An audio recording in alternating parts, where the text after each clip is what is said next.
Blood is a fluid connecting tissue. तो जो की आपल्या बॉडीमध्ये रेड बोन मॅरो बनवतो. तर रेड बोन मॅरो हा बोनमधला जेलीला एक्स्ट्रा सबस्टन्स असतो जो की आपल्या बॉडीमधल्या ब्लडमधल्या सर्व प्रकारच्या सेल बनवण्याचं काम करतो. आपल्या ब्लडमध्ये आरबीसी, डब्ल्यूबीसी, प्लेटलेट. तर आज आपण बघणार आहोत आरबीसी बद्दल. आरबीसीचं नाव आहे रेड ब्लड सेल. आरबीसीचा जो आकार असतो तो बायकॉन्केव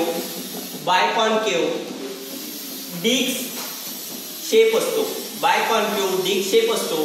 तर आपण केव बघितली असेल तर यामध्ये दोन प्रकारच्या केव असतात, एक वरच्या साईडनं आणि एक खालच्या साईडनं, म्हणून याला बायकॉन्केव शेप म्हणतात. त्याचबरोबर आरबीसीचा जो लाईफ स्पॅन असतो म्हणजे जीवन कालावधी, लाईफ स्पॅन तो असतो 120 डेज. 120 डेज म्हणजे बोन मॅरोमध्ये आरबीसी सेल बनल्यानंतर ती आरबीसी सेल आपल्या ब्लडमध्ये 120 दिवस जिवंत राहते.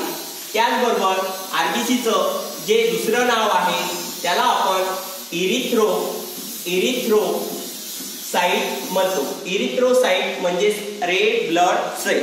अशा प्रकारे आपण ब्लड मधला आरबीसी बद्दल बघितलं.